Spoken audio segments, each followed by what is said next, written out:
putting us.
Good evening, everyone. Welcome back. Hey, apologize. We had some technical difficulties, but we are live today, so we apologize for that. Welcome to Gig 'em Guys with Miami Ties. I'm Richmond Webb. You can follow me at just started an Instagram page, and you can follow me at Instagram at the Richmond Webb. And Mr. Robert Wilson, my co-host, you can follow him on Twitter Bull, and on Instagram at Politics and Sports. And then also follow the show Starcade Media at Starcade Media. And subscribe. So just relate, I guess we'll get right into it, Robert. Dolphins this past Monday night played the New Orleans Saints and was expecting went down there and won seventh game in a row against the New Orleans Saints. You know, it was a blackout. You already know it was a hostile environment.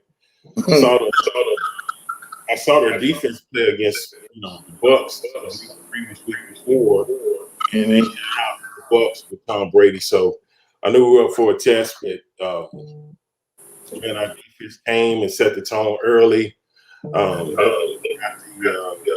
Six, and from there everything just kind of took off, but ended up winning that game 20-6.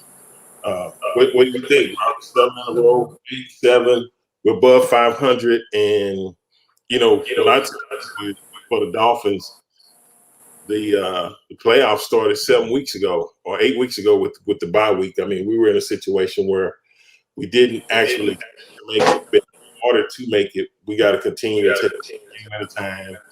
And this is our playoff now. Whether we make it or not, there's a few things that's possibly got to happen.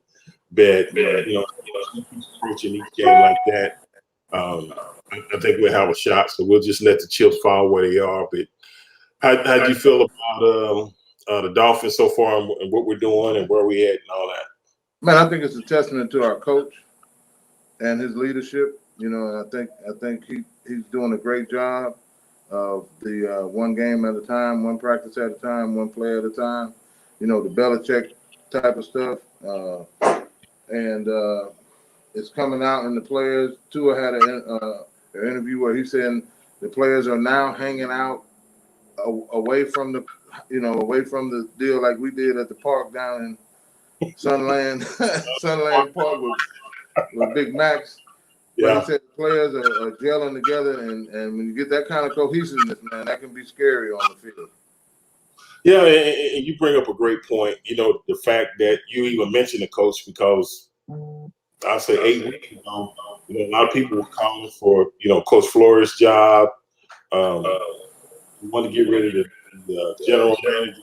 So it's amazing how this turnaround, everybody's kind of happy.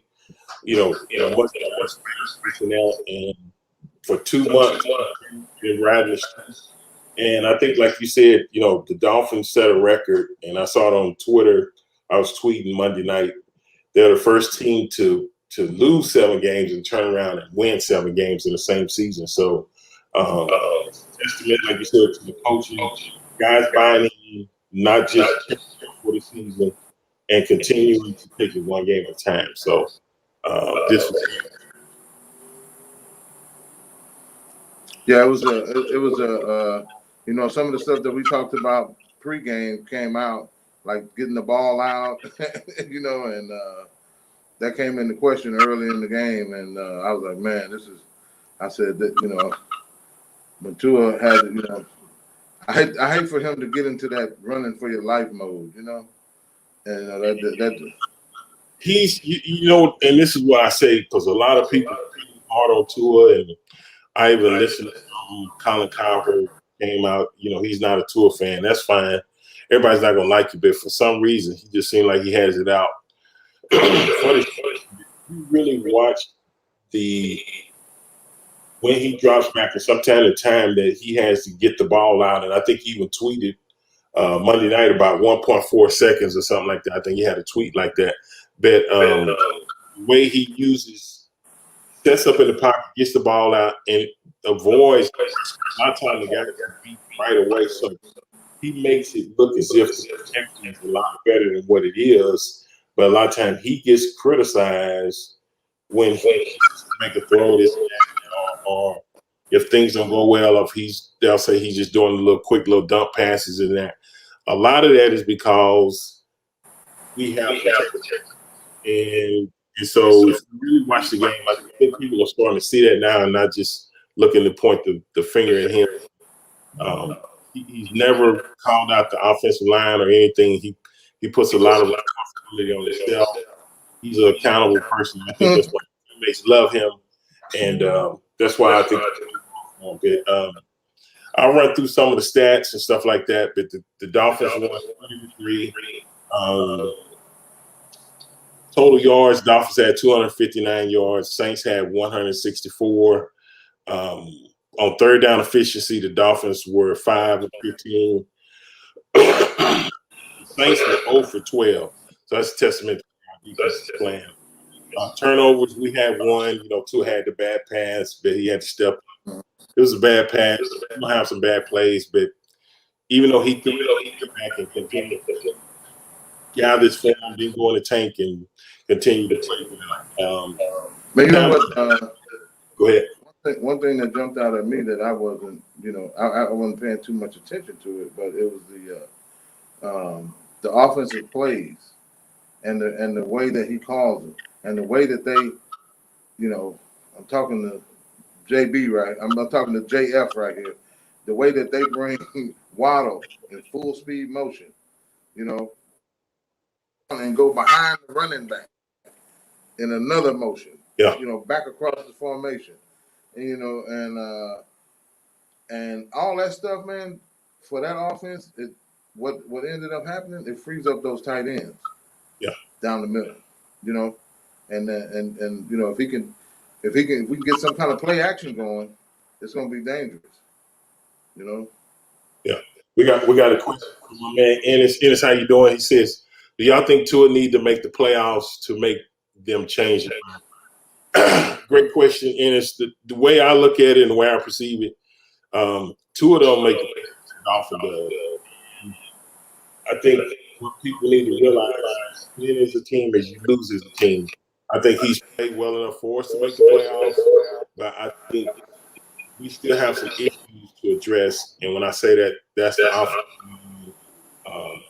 To have our receiver core stay healthy throughout the season, that's another issue.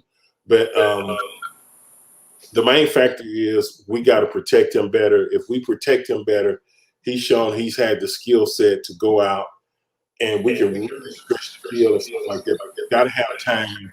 I don't have an issue with the RPO game, but like Robert said, we're starting to add other elements to motion and stuff like that. And you can really expand the playbook, but you got to protect the quarterback and give him time to let the defense downfield. With his accuracy, he's pretty accurate. So if you give him time, I think you're going to really see this young man blossom.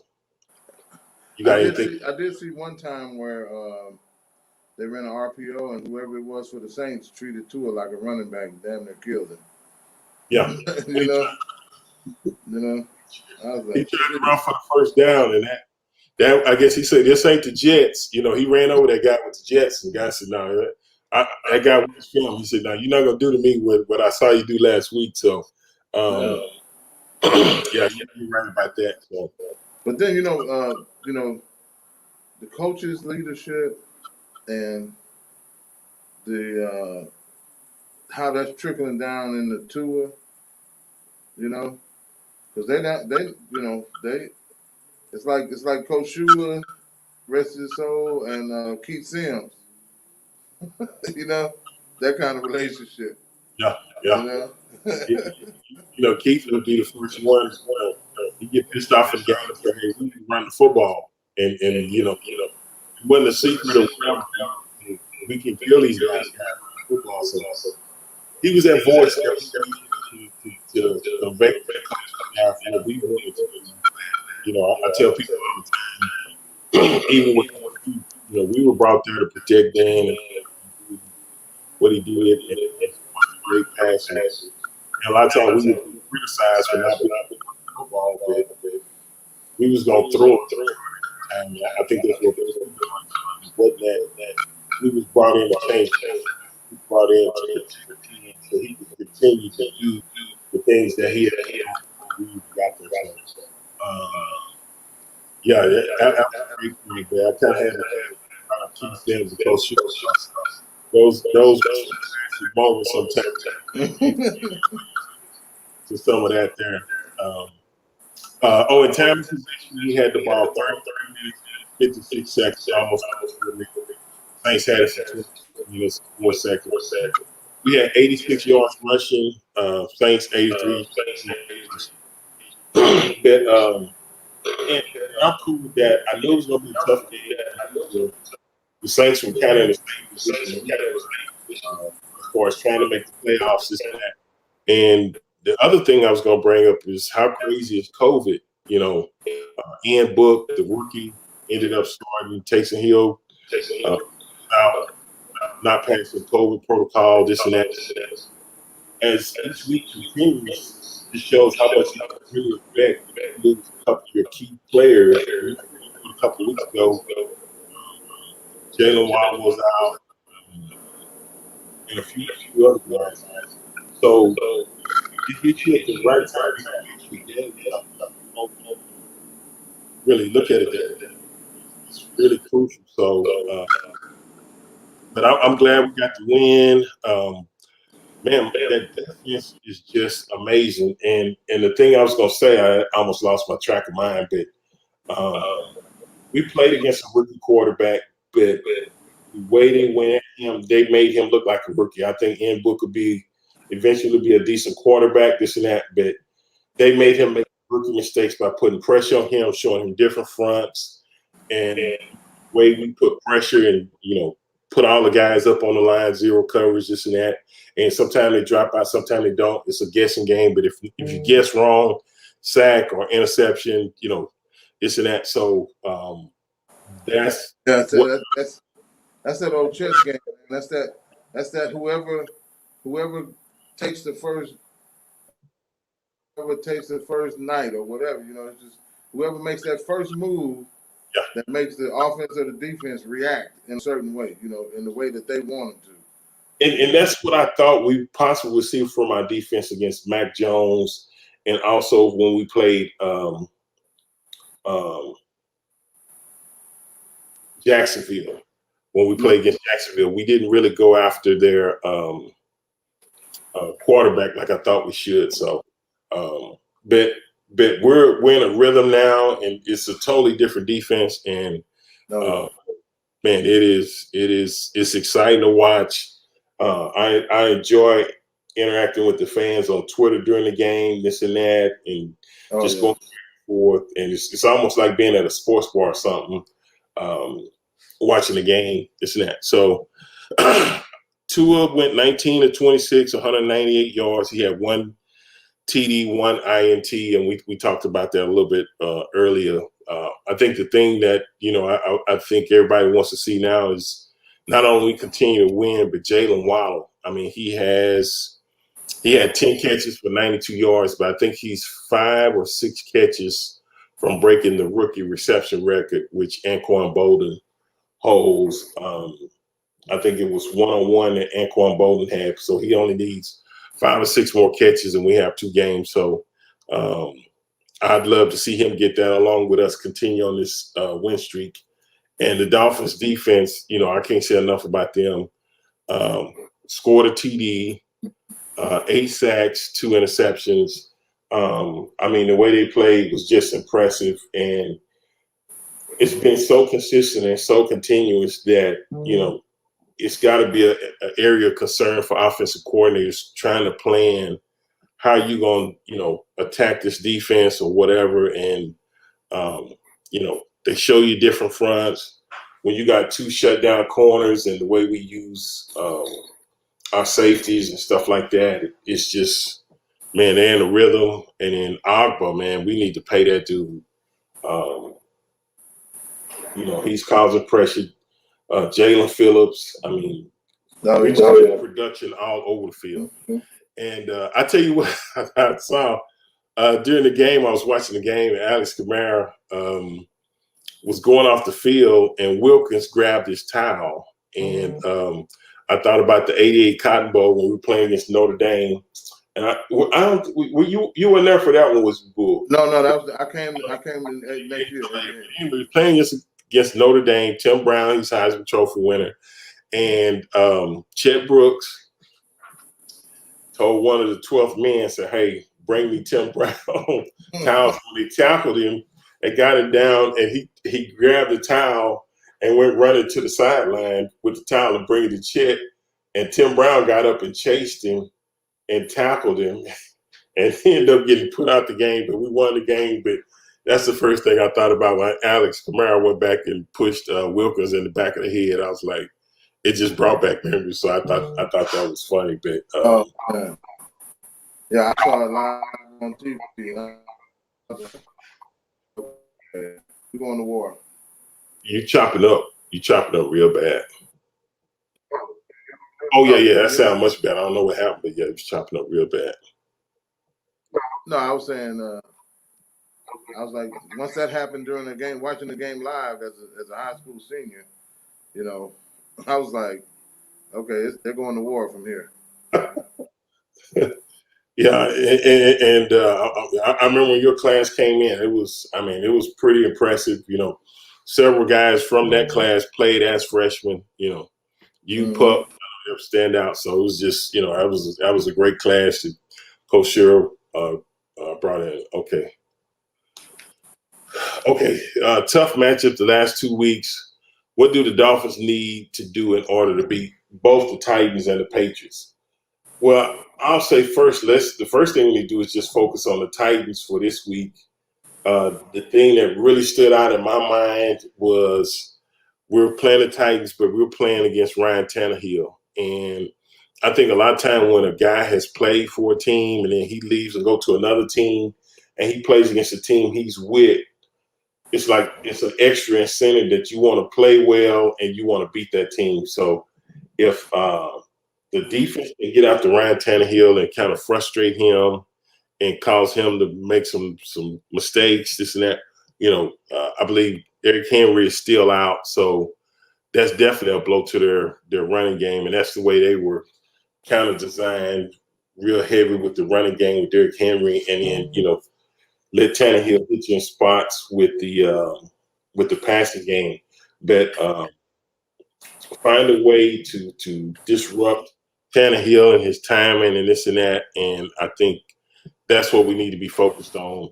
Defense continue to play like they play, force turnovers, whether it's fumbles or whatever. Offense continue to be smart with the football and not turn it over. And, I think a lot of times it takes us a little longer, sometimes 10, 12 play drives, but that works in favor of time of possession. And that also works in favor of giving our defense plenty of rest. So that's one of the things that I think we need to work on and just focus on the Titans and not say we got the Titans and then the Patriots. Once we get past the Titans, then I think we'll deal with the Patriots. And, that's a division rivalry, but I don't think they'll need any motivation for that game. But right now, the main thing is just stay focused on the Tennessee Titans and finding a way to make more plays than they can and come out with a win against Tennessee and be 9-7 after this game here. Yeah, I think that if they come out, and man, let's just be honest, bro. The defense is gonna have to pull us through these last two games. You know, it's just no doubt. Yeah. No doubt in my mind that the defense is gonna have to put us on their back and take us through. After that, it's an even playing field. Yeah. And I don't think they have an issue with that, but I think you bring up a great point. The offense does do things, but like you said, when you're on the road, and this is probably another tough road game, so, 2 back-to-back road games, but if you can disrupt the opposing offense and cause them to make some mistakes, it takes a lot of pressure, especially when we scored that defensive touchdown and scored it early in the first quarter. You get some that immediately took a lot of the who dat nation out of the game. They was talking about blackout, this and that, and it's a stadium loud. Just to get up on top of them, we start kicking field goals. We just kept nipping at them, getting opportunities, this and that. And when you maximize and take advantage of those opportunities. I mean, we missed a field goal right before going into half. They called a timeout. We made it, but I knew it didn't count, but he kicked it anyway. And when we re-kicked it, he missed it. But, just taking advantage of opportunities they present and, playing the field position game and not trying to force things. I think that is when you start to learn to say, okay, playoffs football, we got a good enough defense that if we just don't put ourselves in bad positions, they'll keep us in the game or give us enough opportunities to where when we get that chance, we can score points. So when you said the defense put us on our back, I agree. I can't argue with that. I agree with you 100%. That's the strength of this football team, and they set the tone, and we kind of feed off of that. So, and then luckily we have a defensive-minded head coach. Well, defense is his specialty, yeah, but he allows the offense to flourish. right. He knows his weapons with Waddle and those guys, and he turns them loose. You know what I mean? He puts Jalen in position to make plays, and even the young tight end Smythe, I think Gazeki had about 3 passes, but Jalen Waddle for sure, him and Tua had some real good chemistry. And, he runs his routes, like you said, the reverses. He has that big playability where you try to get the ball in a guy's hands like that as many times as possible. And, he's playing relaxed. He's not really even focused on the record. He's focused on winning, getting the next win and this and that. So it's not like he's being selfish and saying, I need to catch, X amount of balls a game, this and that. It's happening, which is good for the Dolphins, but his mindset is kind of like Tua, and you got to give Alabama, you got to give Coach Saban the way he prepares those guys for the next level. And even when they were in college, it wasn't so much about the individual; it's about doing what it takes to help the team win and become a better team. So, I read something today that I didn't know, and it kind of confused me for a minute. That this guy Bryce Young is the first Alabama quarterback to win the Heisman. I'm like, oh, wait a minute. I thought Joe Namath had won it like years ago, but I guess he didn't. But yeah, they've had some really good quarterbacks, and for him to be the first one, yeah. He's the first Alabama quarterback to win the Heisman. I was like, wow. That was a while back, but I think A.J. McCarron, I think he might have been third. He might have been in there. They had 2 running backs, Mark Ingram, Derrick Henry won it. And then I think Tua finished second to Kyler Murray. When they won last year. When Kyler won it. And Smith won it last year, and now Bryce Young wins it this year. So, and but even in that situation last year where Jalen Waddle got hurt and Smith got the bulk of the workload, and ended up winning the Heisman. It was kind of like what's it? Was it T.J. Yeldon with Derrick Henry? And the running back got hurt, and Derrick Henry being in the back and ran for over 2,000 yards and won the Heisman. So, they're team guys, team focused guys. But I think that's a tribute. Playing at Alabama, playing under Coach Saban, this and that, and the way he prepares them and getting their mental and what's really important. The rest of the stuff will take care of itself. But when you put your team first, all the other stuff will fall in place. So I was happy to hear when Jalen Law said, I didn't even know nothing about the record till about somebody brought it up. I'm focusing on trying to have my team win. So and that was the right answer. So yeah, that was definitely here. So Titans Sunday noon, 12 o'clock Central. Like I said, this is a playoff game for the Dolphins. This is our 8th playoff game. We're gonna be in the playoffs longer than anybody else, but it's just hey, that's the hand you dealt. You play it and you go with it. And like I said, if we just focus on ourselves and not saying, well, we need this team to lose, this and that, and everything is falling into place. So go out and take care of your business and let the chips fall where they are. And they're doing a great job. They're doing a great job of keeping everything internal. Yeah. They're doing a great job of that. Because hell, it's like the CIA or you don't know what's going on inside. They say the right thing in the media, and the good thing that I like hearing is they're hanging out together, and especially now during COVID, you really got to be careful who you're. So if you surround yourself with the guys you go to work with, it's less likely of a chance that you'll have more guys, contract the COVID or whatever like that. So this new variant is really, really contagious, and it's just nothing. We never had to deal with anything like this. And the last couple of years have been a complete learning process, not for just people playing sports, but people going to work, people working in schools, healthcare, you name it. This year, healthcare. My wife has a friend, man, and these traveling nurses, man, they're getting like 120, 100 from 100 to $120 an hour. And her friend is up in Wichita Falls right now. Mm-hmm. It's the need for it. Yeah, so it's man, that's crazy. But yeah, man. So we got Derrick Henry. We're gonna shut him down. But one thing we got to bring up though, if their specialists are hitting on all cylinders on offense, that means you got Julio. Yeah. Brown, number 11. Yeah. You know what I mean? Yeah, they got some playmakers. Ain't no question. They're built for it. It's a reason. I think they're 10-5. Their record 10. Yeah, they're 10-5, and they're in second place, right behind the Kansas City Chiefs. As far as they're in the second seed position, so that's important to them to try to maintain that, because they say it's got 2 games. If the way Tennessee's looking at it, we can win out and say, for instance, Kansas City stuffs their toe, so we might have a chance to get that week off or whatever.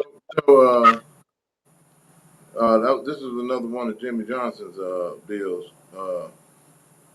He said, you get home field advantage. Mm-hmm. You get home field advantage. You win 2 games at home, you're in the Super Bowl. Yeah, is that you win 2 home games, you're in the Super Bowl, and that was his goal wherever he was coaching. Yeah, to get that home field advantage. And it's definitely an advantage, especially during the playoffs, because it doesn't happen all the time, but majority of the time it's in your favor. Like you say, being able to play at home in front of your fans, and the other team has to come in and try to nullify all that, and unless they're a hot team or something, that can be really, really tough to do. And I think everybody knows how tough it is to go on the road, especially. You might go on the road and win one week, but to go that second week It's normally like, okay, well, we did it this week, this and that. It's just you got to really be on a hot streak to do that. And I think that's what's scary about the Cowboys, man. Uh, Not to bring them up, but at one time they were undefeated on the road. You know, in the week 7, 8, 9. You know, they were undefeated on the road, and so with a team like that, that's kind of scary. And I know we're not involved in the weather yet. Until this first playoff week, but we got to see if that horse can run. That makes a big difference. Yeah, Yeah. yeah. The weather does play a huge factor. Like I said, a lot of teams don't want to go to Green Bay in January. It's just you might get lucky, but most of the time you're not going to get lucky. It's going to be cold and it's going to be a wind chill, and if you're a warm weather team and you're trying to deal with that. So what was the coldest game you played in? Coldest game I played in was Chicago. It was a regular season game, and it was under Coach Shula. And, we would always fly in. And can you believe, well, I know you can believe it, but we got to Chicago, and normally we would go to the stadium and have a walkthrough. Well, they had the field covered up because, it was froze or whatever.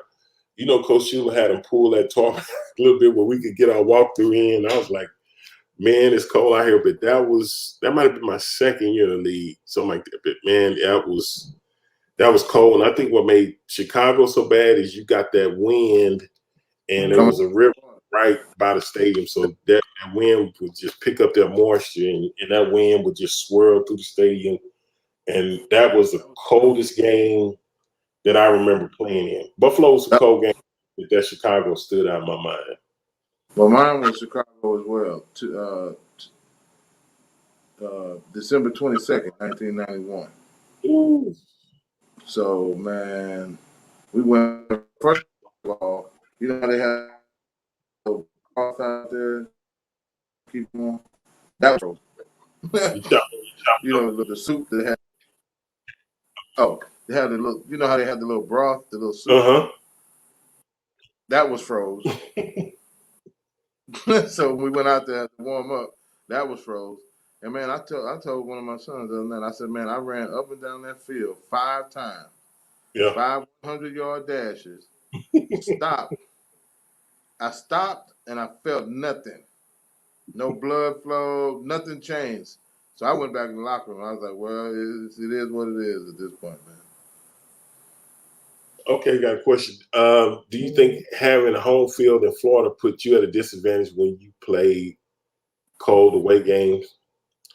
I think for the Dolphins, it's a plus. The thing is most places cool off, and then having to come down to South Florida in December, January, and if you get one of those days where it doesn't have to be 90, but it could be in the 80s, and the humidity is about 85, 95%.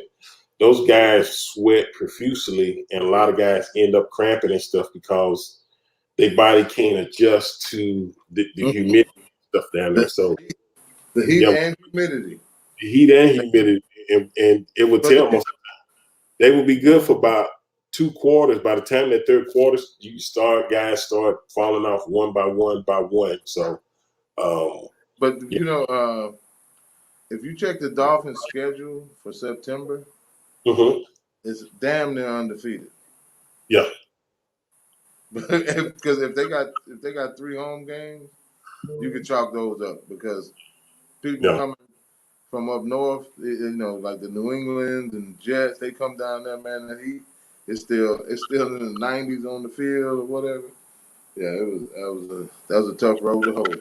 Tough. It's 65 degrees up there, and then they come down there, and they get hit as soon as they get off the plane. And them guys, you can't adjust to the humidity. Just like it's hard for us to adjust sometimes to the cold. You can't adjust to that humidity. At least when it's cold, the thing I always had to make sure of was, and I seen guys do it, when you go into a cold weather, you can put on too much to where you don't feel comfortable. You be like, man, I got to come out. So Yeah, it's a balance. Yeah, you can't put on too much. I remember guys used to do that. yeah, you become a robot. Yeah, yeah. Yeah, And, yeah. and I never could. It always, even when you put the extra stuff on, you don't feel right because it seemed like you got too much clothing on or whatever. I mean, you had to put on the thermal socks and stuff like that. But the good thing was we had the heated bench and stuff like that would kind of, when you wasn't in the game. But I always tell people the thing that helped me make it through cold weather games, the most guys, if the game is close, you don't think about the weather as much because you're in it. But if you're blowing that team out by a lot, or you getting blown out by the top, you see guys start looking at the clock like, man, we need to get on up out of here. It's cold.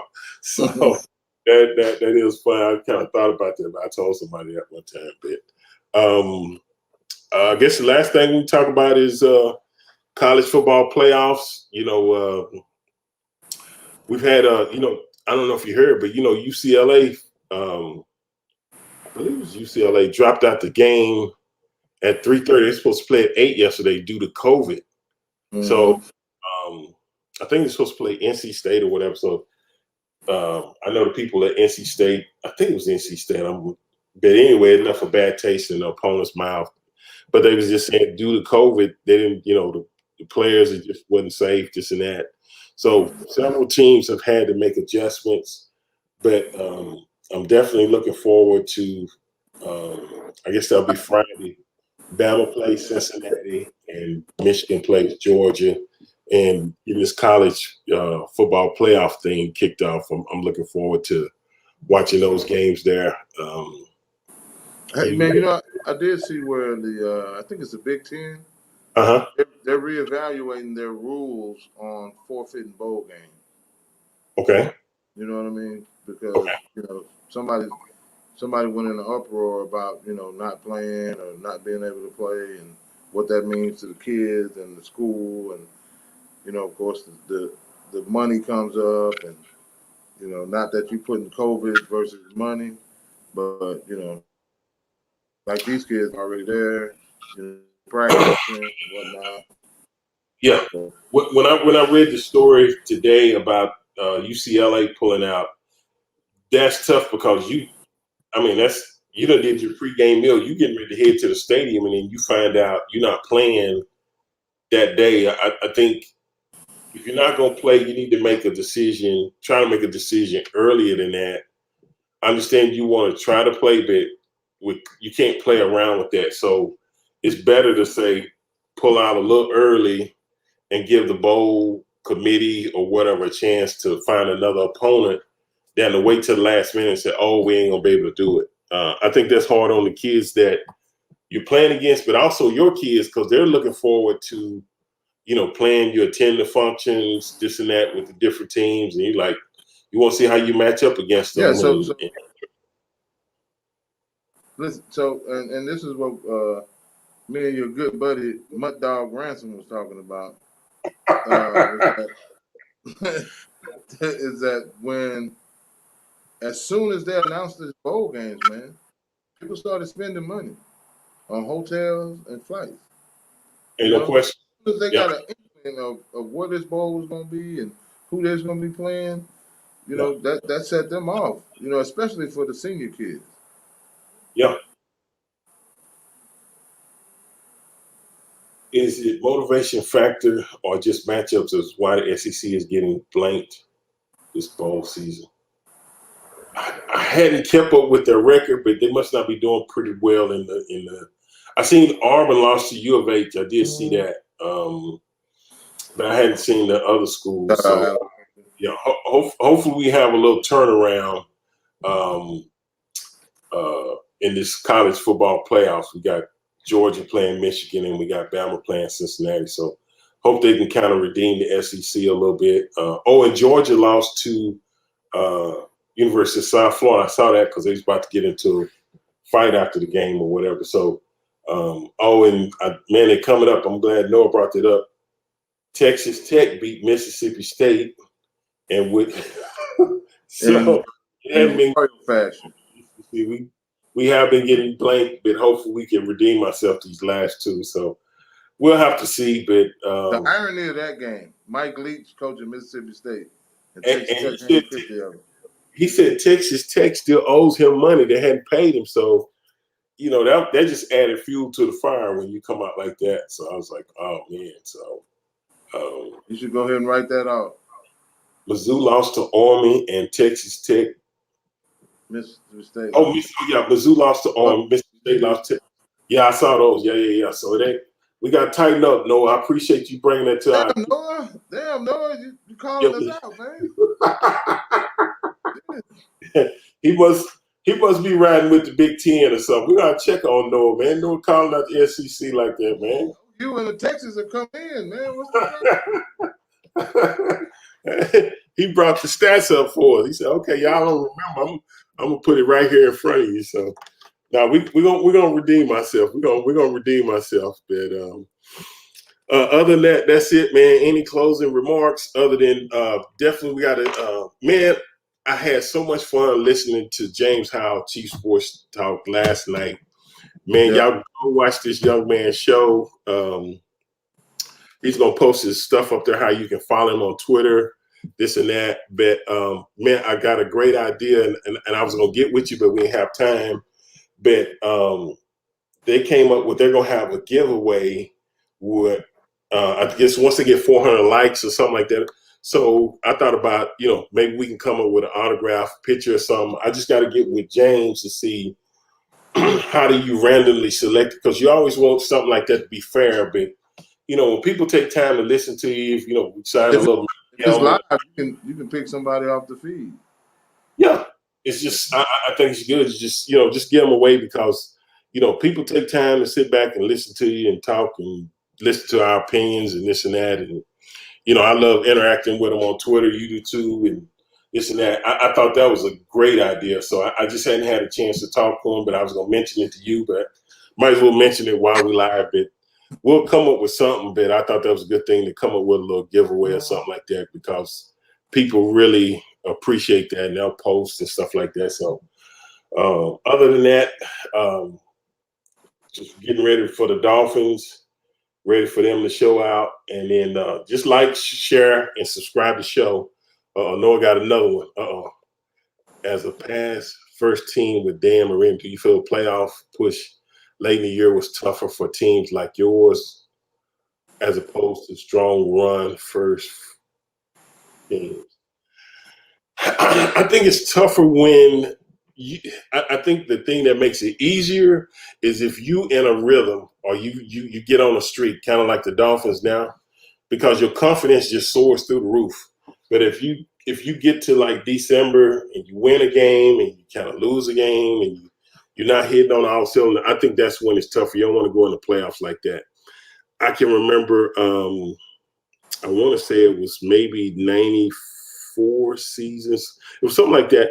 But I remember junior year I was with San Diego, and they went like 0-5, and they ran off like 11 in a row and went to the Super Bowl. Something like they finished 11-5, this and that. But once you hit that rhythm, if you can maintain it, that's the way you want to go in the playoffs. You can't bring that team up, man. That's not fair. It ain't fair. I'm just telling you. Brought up the 94 Chargers. Yeah. What was that, 94? Whatever, 94, 95. We go in the locker room. All of a sudden, our lights go out. We up 21-3. Remember that? Yes. Yeah. We was lights killing. Go out in our locker room. We was killing. Yeah. You was killing them. Yeah. So I brought up a bad man. I wasn't trying to. I just hit my mind. I try to block out that bad stuff, man. Oh my God. Yeah, I didn't. So I don't think as players.